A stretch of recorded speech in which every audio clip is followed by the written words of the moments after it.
예, 우리 이 선생 어서 와요. 네, 우리 고생 많죠? 예. 네.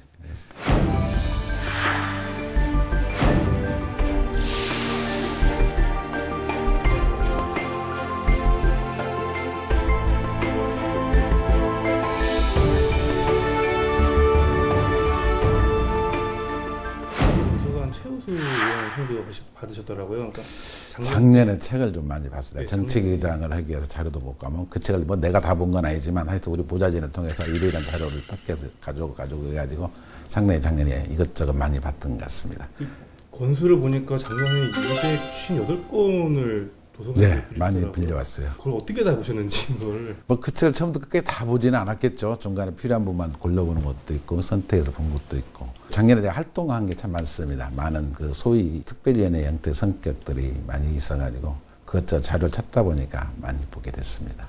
혹시 의원님만의 어떤 그런 책을 많이 읽으시는데 독서 비법이 어떻게 있으신지? 비법이 뭐 특별히 있겠습니까? 뭐 책을 항상 옆에 두는 것이 제일 중요하고요. 책을 받으면 우선 그 작가가 하고자 하는 서문을 세세하게 읽습니다. 정확하게. 서문을 읽고 나면 요새는 이제 서평이 참 잘 돼 있습니다. 그 밑에 따라서 그 책의 서평을 쭉 보면 이 책의 요지를 대부분 파악할 수가 있어요. 중간중간 보더라도 흐름이 다르요. 끝에 결말부분만 정독을 하면 그 책은 웬만큼 소화가 된다고 생각해요.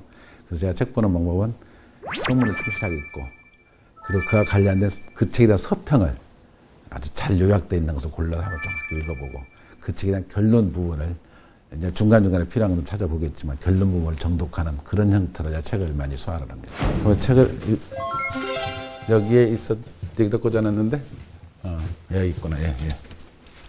제가 이번에 이 송곳을 좀 추천하는 것이 의미가 있다 생각이 돼가지고 이 웹툰으로 만들어진 만화 같은 책이죠.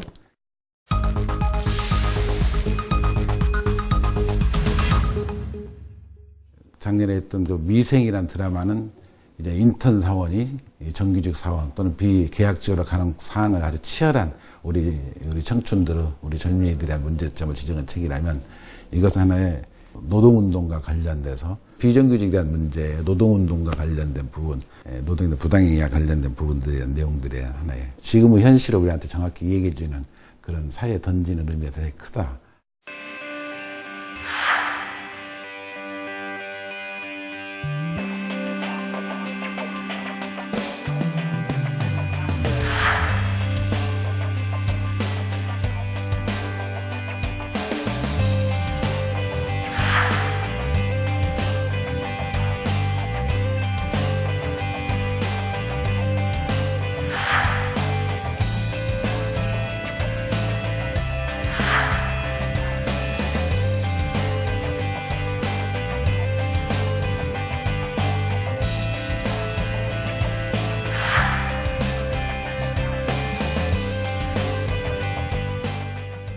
송곳이란 책의 제목처럼 불의를 못 보고 반드시 튀쳐나오는 사람들. 그 많은 숫자 중에서 송곳처럼 탁 튀고 올라오는 사람의 성격을 아마 송곳이라고 아마 작가는 표현하지 않았냐 이런 생각이 들어요. 아마 이수인이란 과장이 아마 그런 성격이었던 거예요. 신념덕하고 아주 정의롭고 부정과 결탁하지 않고 불의를 보면 못 참고 이런 성격의 소유자 캐릭터인 것 같아요. 이수인 과장은 원래 육사를 나와요. 장교로서 한 10년 정도 활동을 하는데 군이라고 해서 항상 정의로운 것만 아니잖아요. 부지자 투표에서 좀 반항하는 것부터 나오기 시작해가지고 군에서 적응을 100% 못했다고 판단해서 자기가 사회에 나와서 이 대형마트, 특히 그 푸르미란에 사는 불란서 계통의 대형마트예요.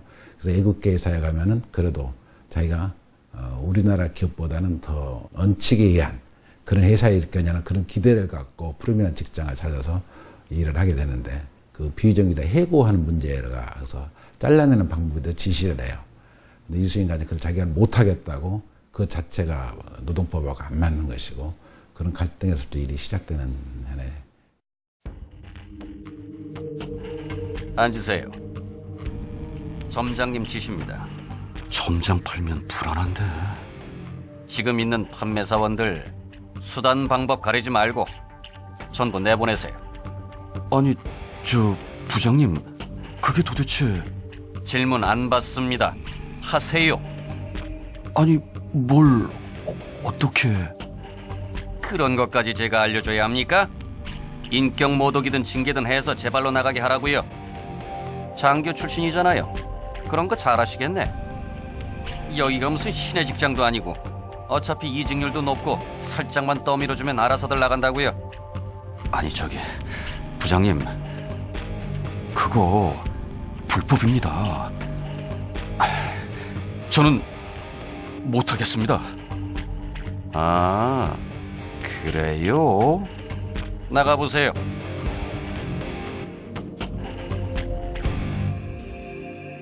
제가 이제 산업통상자원위원회에서 일을 하고 있는데 이게 바로 이 대형 마트가 우리 산업통상위원회 업무이기도 해요. 그래서 아마 더 이 송곳이라는 책에 관심을 갖고 그 드라마에 관심을 갖게 됐어요. 현실적으로 그 대형 마트에 대부분 근무하는 사람 한 90% 정도는 비정규직일 겁니다. 우리나라의 그 비정규직의 실상을 아주 적나라하게, 근데 저임금이거든요, 더구나. 한 130만 원 정도 될 거예요, 아마. 대부분 또 거기 근무하는 사람들, 가정주부들이 많은 분이 특징을 갖고 있고, 어떻게 우리 비정규직 해고가 되어 가고 있구나 하는 것을 실감 있게 아마 느끼는 부분일 거라 생각합니다. 아마 좀 진행하면 대단히 이 드라마나 이 책이 인기가 있을 것 같습니다. 아줌마! 내가 화장 진하게 하지 말라고 몇 번을 말해요. 아니, 어제랑 똑같은데 갑자기 왜? 아이씨, 그러니까 왜 맨날 화장을 그렇게 하냐고. 아니 지금 몇 시인데 아직도 이게 나와 있어? 이거 진열 누가 했어? 아줌마야? 이거 닦았어? 예, 당연히 닦았죠. 일을 했으면 일한 티가 나야 할 거 아니야. 일하기 싫어? 수단과 방법이 실행되기 시작했다. 하기 싫으면 하지 마. 길거리 나가면 일할 사람 널렸어. 내 막내 조카보다 더 어려. 언니, 괜찮아? 하루 종일 관리자의 눈이 닿지 않는 모든 곳에서 숨어 흐느끼는 소리가 들린다. 어서 오십시오. 푸름입니다. 우리나라 노동자의 그 조직률을 본다면 10%가 안 되잖아요. 우리 노사 문화가 제대로 정착되지 못하고 푸름이 일동지점이죠. 아마 일동지점에 그 노조를 만들어가는 과정입니다. 거기에 이제 또 그 캐릭터 한 분이 또 계시죠. 그 구고신이란 노동운동을 하는 노무사로서 이제 많은 사업장에 관여를 하는 것 같아요. 실제 일어날 수 있는 내용들 관련해서 아주 쉽게 이수인 과장을 가르쳐주고 또 이수인 과장이 이렇게 조합원들 하나하나 구성해서 만들어가는 과정에서 교육이나 상담을 통해서 노동자부 구성을 해가는 과정을 이 책에서 아주 적나라하게 잘 그려주고 있습니다. 그러니까 노조를 조직해보겠다 그 말씀이다. 그죠? 아, 예. 이수인 씨? 관리자잖아요. 당신이 해고당한 것도 아닌데 왜 나서는 거요? 정의감만 갖고 할 수 있는 일이 아니에요. 더 지켜보다가 고민해보고 오세요. 충분히 고민했습니다. 지금이야 회사가 이수인 씨 잡아먹을 것처럼 하지만 싸움 길어지면 어쩔 것 같아요. 당신 훌륭한 사람이다. 이만하면 할 만큼 했다. 회사도 반성하고 있다. 진급시켜주겠다. 이 점포가 불편하면 근무처 옮겨주겠다. 회사가 싫으면 입점업체 하나 떼어주겠다. 아, 달콤하다. 당신 하나만 빼내면 나머지는 다 날아가는 거요. 저 어차피 그런 거 못 받는 인간입니다. 당신이야 당신을 믿겠지만 나는 아니야. 이 싸움 진다고 당신은 잃을 게 없잖아. 이거 당신 싸움 아니라고. 나 자존심 지키자고 푸르미 직원들 밥줄까지 끊을 생각 없으니까 힘 빼지 말고 그만 가봐. 이분들이 싸움에서 지면 소장님은 잃는 게 있습니까? 소장님도 자기 싸움 아니지 않습니까? 왜 소장님은 하는 걸 저는 못할 거라고 생각하십니까? 이럴 거면 우리 직원들한테 명함은 왜 주셨어요? 이럴 때 오라고 주신 거 아닙니까? 영문도 모르고 떠밀려서 나가는 사람들을 그냥 보고만 있어요? 점장 자체가 그 블란스라는 데 기반을 갖고 하는 회사거든요. 주주가 블란스 사람이고, 프랑스에서는 나름대로 이게 노동조합이 합법화되어 있고 노동자합의 운동이 잘 돼 있어요. 거기 아마 지점장이 가스통이라는 사람인데 그 가스통도 아마 본사에는 아마 노동조합으로서 아마 등록이 돼 있을 거라고 생각이 돼요. 아마 책에서도 그렇게 나온 것 같습니다. 불란서에서 하는 것대로 여기서 적용해서 했더라면 전혀 문제가 없고 슬기롭게 기업 이미지가 남겨갈 텐데 여기는 한국의 노사 문화, 한국이라는 이유로 한국에 그대로 적응해서 흘러가는 그 대사에 이런 얘기가 나와요. 여기는 한국이니까 한국 사람이 나로 되게 자존심이 상하는 얘기는 하지만 한국에 맞게 노사 관리를 하겠다 이런 취지의 얘기 같아요. 그 가스통이라는 사람이 좀 안타까운 부분들이야. 우리 현실이 달라져야 되지 않느냐. 노동운동도 달라지고 노동조합도 보는 옛날보다 많이 달라지긴 했지만 지금도 많이 좀 달라져야 되겠구나. 이봐, 미스터 리. 이건 현지화야. 난 이곳의 룰을 따르고 있는 거야. 왜 직원을 존중하지 않느냐고? 당신들이 신사적인 리더보다 권위적인 리더를 더 신뢰하기 때문이야. 이곳의 업체들과 경쟁하려면 나도 당신들처럼 해야 해. 이건 현지화가 아니다. 타락이다. 당신들만큼은 아니야. 한국에서 노조 지도자를 어떻게 취급하지? 여기가 다른 회사였다면 넌 이미 해고되었거나 창고에 박혀서 반성문이나 쓰고 있을걸? 내가 지금 여기서 나와 얘기할 수 있는 것도 푸르미이기 때문에 가능한 거야. 당신도 그렇게 하고 싶은 것 아닌가? 할 수 있다면 벌써 했겠지. 그렇지 않나? 이봐, 미스터 리. 내가 너보다 한국의 노조에 대해 더 잘 알아. 한국에 오기 전에 한국 노조에 대해 많은 교육을 받았어. 한국의 노조는 야만적이다. 그들은 비합리적이고 폭력적이고 기업을 파괴하려는 과격분자들이다. 한국 언론들도 모두 그렇게 얘기하고 있지 않나?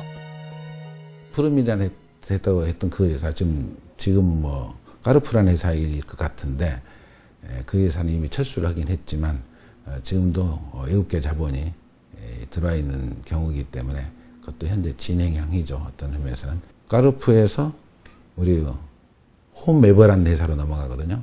홈웨버에서 홈플러스로 가고 홈플러스 지금 MBK로 넘어가고 있는 과정에 있지 않습니까? MBK가 직원들을 어떻게 인수해 갈 것이냐. 지금 아마 노사 간의 합의라든가 협의 같은 것을 대화가 시작되지 않은 것 같은데 그것도 얘기가 잘 돼야 되지 않겠냐 이런 생각 같습니다. 아마 이게 송곳이나 이 책자 자체가 대사회의 고발성을 좀 갖고 있다 이렇게 보여져요. 우산 공장과 부채 공장이 있다. 두 공장은 각각 10명의 기능공을 상시 고용하고 있다. 이곳에는 우기와 건기가 있는데 당연히 우기에는 우산이, 건기에는 부채가 많이 팔린다. 하지만 10명의 인원으로는 수요를 충족할 수 없어 우기에는 우산이, 건기에는 부채가 부족해진다.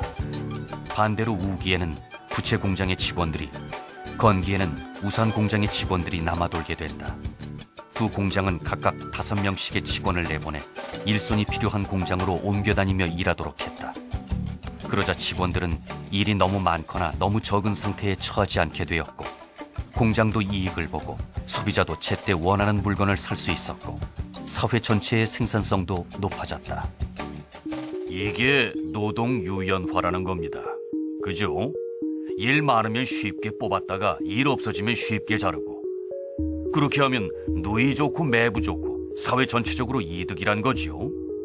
일단 그렇다 치고, 그럼 그렇게 해서 더 번 돈은 누구한테 가야 해요?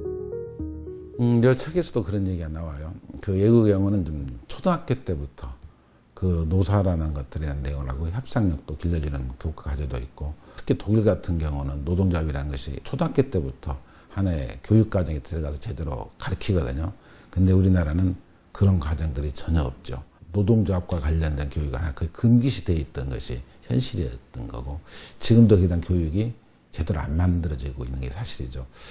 하나의 노동조합에 대한 그릇들, 이것이 민주주의 발전에 또는 우리 노동 산업 발전에 어떤 의미를 갖고 있는가 하는 것들이 제대로 교육이 돼야 되고 받아들일 수 있는 그런 체제가 돼야 된다고 생각합니다. 노동운동만 하는 사람들의 전유민인 것처럼 이렇게 해서는 안 되겠다. 노동조합 조직률도 좀 문제가 있고, 그것도 바라다보는 우리 일반적 국민들의 시각도 고쳐야 할 부분이 좀 상당수 많이 갖고 있다. 좀 노동운동과 관련된 부분들을 국민들이 좀 깨우치게 되는 계기가 좀 되지 않겠냐 이런 생각이 들어요. 독일은 초등학교에서 모의 노사교섭을 1년에 6번 한답니다. 요구안 작성, 홍보물 제작, 서명운동, 연설문 작성까지. 프랑스는 고등학교 사회 수업 3분의 1이 교섭 전략 짜는 거라네. 학교에서 이런 걸 가르치니까 그런 나라들에는 판사, 교수 같은 사람들도 노조 만드는 거요. 경찰, 소방관뿐 아니라 독일이나 스웨덴 이런 데는 군인 노조도 있어요. 저기 프랑스 사회는 노조에 우호적인 것 같은데. 그렇죠. 저희 회사는 프랑스 회사고 점장도 프랑스인인데 왜 노조를 거부하는 걸까요? 채, 여기서는 그래도 되니까. 여기서는 법을 어겨도 처벌 안 받고 욕하는 사람도 없고 오히려 이득을 보는데, 어느 성인군자가 굳이 안 지켜도 될 법을 지켜가며 손해를 보겠소? 사람은 대부분 그래도 되는 상황에서는 그렇게 되는 거요. 노동운동 10년 해도 사장 되면 노조 깰 생각부터 하게 되는 게 인간이란 말이요. 당신들은 안 그럴 거라고 장담하지 마. 서는 데가 바뀌면 풍경도 달라지는 거야. 자기가 서 있는 위치가 달라짐으로써 풍경이 달라진다는 얘기를 하면서 노동자를 열심히 해서 이렇게 경영진까지 돼서 노동자를 잘 키워서 이렇게 해야 될 텐데, 이제 그 사람이 이제 경영자가 되고 나서는 일단 노사에 핍박하고 압박하는 사례도 종종 있는 게 현실이거든요. 그 작가는 아마 그런 것들을 아주 폐부를 찌르는 그런 표현이었지 않느냐 이런 생각이 듭니다. 해피엔딩으로 끝났으면 좋겠어요. 그 노동자를 그대로 그 회사가 인정해주고 서로 상생할 수 있는 사와 노가 상생해서 멋진 그 노동조합으로 탄생되기도 하고, 거기에 종사하는 그 조합원들도 그 회사를 키우고자 함께 노력해가고 고객에 더 친절해지고 회사 수익 높이고 봉급도 좀 더 많이 받게 하는 틀로 만들고, 한국의 새로운 노사 문화가 이렇게 해서 좀 만들어지는 거라는 교훈적으로 보여줄 수 있는 그런 해피엔딩으로 끝났으면 좋겠다는 생각을 갖고 있습니다.